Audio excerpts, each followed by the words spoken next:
அனைவருக்கும் என் அன்பு வணக்கம். நான் உங்கள் ஆர் மணிவண்ணன். நமது கிராமப்புறங்களில் சாலை ஓரங்களில் மற்றும் வீடுகளிலும் முருங்கை மரம் இருக்கும். இந்த முருங்கை மரம் கீரை கண்ணுக்கு ரொம்பவும் நல்லது. இதை சூப்பாக எப்படி செய்து சாப்பிடலாம் என்பதை பார்ப்போம். முதலில் ஒரு குக்கரை எடுத்துக்கொள்ள வேண்டும்.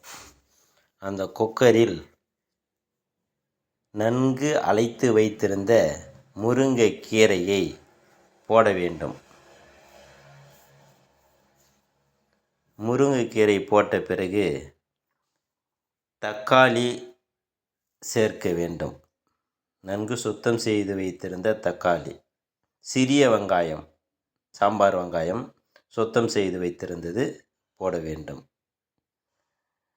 பூண்டு, சுத்தம் செய்து வைத்திருந்த பூண்டு, சிறிதளவு மிளகு, சிறிதளவு ஜீரகம், தேவையான அளவு மஞ்சளும் உப்பும் சேர்த்து கொள்ள வேண்டும். தேவையான அளவு உப்பும் மஞ்சளும் சேர்த்து கொள்ள வேண்டும். சேர்த்த பிறகு தேவையான 2 பேருக்கு இல்லை 3 பேருக்குன்னா 2 டம்ளர் அல்லது 3 டம்ளர் தண்ணீர் விட்டு நன்கு கொதிக்க வைக்க வேண்டும்.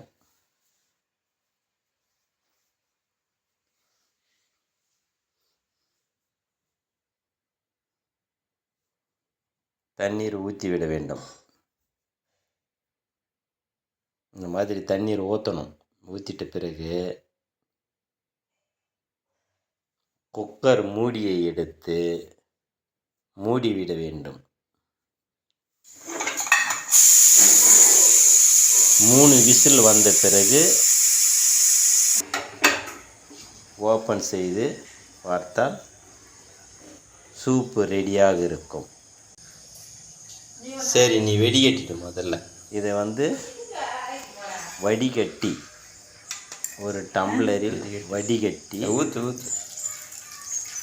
அதை தினந்தோறும் காலை வெறும் வயிற்றில் சாப்பிட்டு வந்தால் கண்ணுக்கு நல்லது, உடம்புக்கு இரும்பு சத்து கிடைக்கும்.